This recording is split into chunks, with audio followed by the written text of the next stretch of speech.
2024 OIR-4 নামের এই গ্রহাণু এখন পৃথিবীর দিকে দ্রুতগতিতে এগিয়ে যাচ্ছে। 2032 সালের মধ্যে এই গ্রহাণু আছড়ে পড়তে পারে পৃথিবীতে।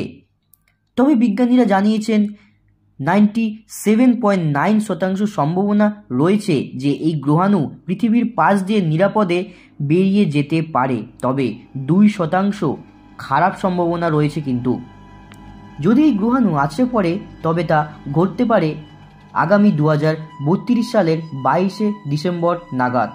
এর পথ, গতি এবং আকার অনুযায়ী কোথায় কোথায় আছড়ে পড়তে পারে তা অনুমান করছেন বিজ্ঞানীরা। এই গ্রহাণু আছড়ে পড়ার ফলে কোন কোন শহর ক্ষতিগ্রস্ত হতে পারে তা কেবল বিজ্ঞানীরাই অনুমান করছেন, কারণ এত দূরে আছে এই গ্রহাণু যে সঠিকভাবে বলা খুবই দুষ্কর। আপনারা হয়তো গ্রহাণু OR-2 সম্পর্কে অবশ্যই জানেন। এই গ্রহাণুটা নিয়ে বিশ্বব্যাপী ভাইরাল ছিল। যে গ্রহাণুটা পৃথিবীতে আছড়ে পড়ার সম্ভাবনাও ছিল 1-এর থেকেও অনেক কম শতাংশ, কিন্তু এই গ্রহাণুর শতাংশ কিন্তু 2%। তার মানে বুঝতেই পাচ্ছেন কতটা পৃথিবীর দিকে ঝুঁকি হতে পারে 2032।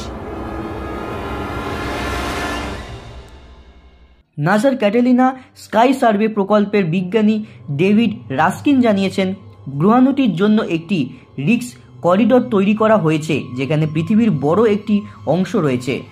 এই রিস্ক করিডরে রয়েছে দক্ষিণ আফ্রিকা, দক্ষিণ Asia, Africa, Venezuela, Colombia, Ecuador, Bharat, Bangladesh, Pakistan, Sudan, Nigeria ইত্যাদি অঞ্চলগুলি।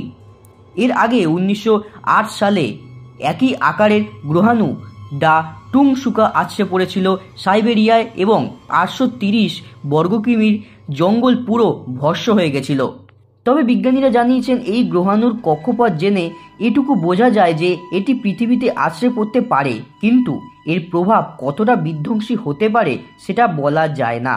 বিজ্ঞানী অ্যান্ড্রুজ জানিয়েছেন যে গ্রহাণুটিকে টুকরো টুকরো করে দেওয়া খুবই অনিরাপদ। একটি বিরাট কামানের গোলাকে এভাবে সামান্য গুলিতে পরিণত করা যায় না। তবে মহাকাশ যান নিয়ে তার দিকে হানা দিলে তা অনেকটা বেশি ঝুঁকিপূর্ণ কাজ হবে। বন্ধুরা, 2032 সাল কি আমাদের জন্য খুবই ভয়ঙ্কর কিছু আনতে চলেছে, নাকি আবারও সেই অন্যান্য কাহিনীর মতোই পাশ কাটিয়ে বেরিয়ে যেতে চলেছে এই গ্রহাণু? বন্ধুরা, কমেন্টসে আপনারা মতামত লিখে জানান।